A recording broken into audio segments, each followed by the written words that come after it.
Hey Pack, we're going to talk about why is my dog reactive and how to fix it. I made a video last year on this. It's basically going to be mirroring the same thing, but I'm going to be adding in a few details. So you have a reactive dog, a dog who's reactive on leash. Maybe you have a dog who's dog aggressive. Why is that and how can we prevent that in the future? Whether they're reactive on the walk or reactive inside, we'll go over that. The two biggest things, I should say the three biggest things that create reactivity are insecurity, overexcitement, leash frustration. Why is that? So when we go over leash reactivity, 99 to 100% of the time of the dogs that I work with who are reactive have no boundaries and no structure in the house. What that means is they're not crated, their space is not managed, they're not given a lot of direction throughout the day. And then when you go on a walk, your dog's totally out of control prior to even seeing another dog. So they're not receiving a lot of direction or instruction throughout the day, and you're trying to nitpick or pick a pocket of time, a very small percentage of the day where you're trying to tell your dog what to do. So they just got to do whatever the hell they wanted in the house. They got to go onto the couch, they got to go drink some water, they got to play, they got to do whatever they wanted. And then even on the walk, you didn't slow them down. They're pulling, they're sniffing, they're doing their own thing, they're not engaged with you at all. And then when they finally react, you're like, how do I get them to stop doing that? Reactivity is a symptom. And the root cause of that is, just to put it simply, not enough direction. You are not in the hierarchy of how your dog feels the leader. And that can be a loaded term, but that just means you don't give your dog enough information. You let them do whatever they want, they free roam, they decision make, and then you want to make a decision for them a very small percentage of the day. It's not going to work out well for you. And the person watching is like, oh yeah, I do let my dog do whatever they want. Ooh, I didn't really see how that was correlated to the fact that they lose their shit when they see another dog. What happens with that is if you have a dog who's not receiving instruction and they're insecure, they feel like it's their job to lead and decision make because you're not making decisions for them prior to the walk or even on the walk. So in order to address reactivity, you have to address your relationship with the dog in the home.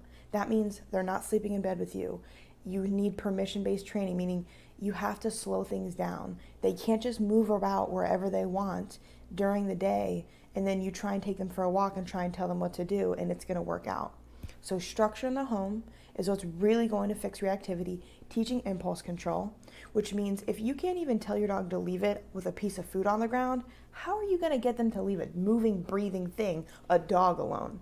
Like, start with some basic things. Can you tell your dog to leave it and you throw food on the ground? That's not the sit, stay, wait. That is not teaching a dog leave it. Can you throw a ball and have your dog leave it? You have to teach your dog that they are not allowed to move towards things just because they want them. That is really, really, really important with reactivity. What your dog doesn't understand is just because you want to move towards something doesn't mean you can. And that all starts in the home. And then the second piece of this is you need to have proper pressure and release on a leash. You need to teach your dog how to interact with you on leash. If you're using a harness, you're frustrating your dog. If you have the wrong tool, if you have the wrong energy, you have the wrong technique, you're not going to be able to give your dog proper information on the walk. So what that would look like is teaching your dog, what does this pressure on a leash mean? Should I move next to you? Should I be behind you? Does that mean I'm doing something wrong?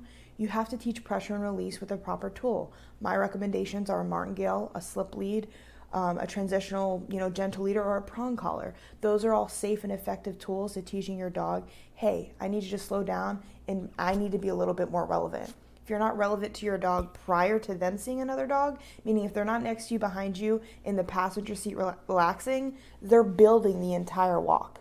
Excitement is the reason that they're pulling. Excitement is the reason that they're reacting. Another reason that your dog could be dog reactive is their association to other dogs is sheer excitement. You take them to doggy daycare, maybe you took them to the dog park. Their only associations to other dogs is highly adrenalized, excited state of mind. And then you want to slap a leash on them and say, well, now you can't play with them. Then they're going to get leash frustrated and they're going to pull you to that other dog because their only association to other dogs is freaking adrenaline.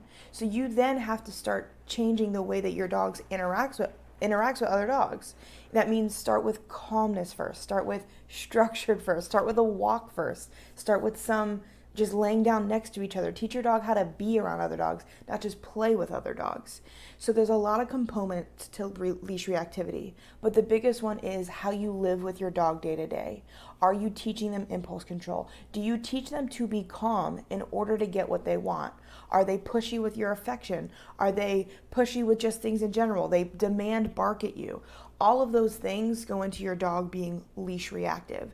So to put it simply, if you want to address your dog's reactivity on leash, you need to have structure in the house, and that means permission-based training. They're not allowed to do whatever they want whenever they want. You need to have really good leash skills. You need to get down a calm walk prior to that, and then you're going to get to the root of the issue of why your dog's reacting. I hope this was helpful. If you have any other questions, I have a ton of free resources on my YouTube, on my Instagram, and on my website. Thanks, guys.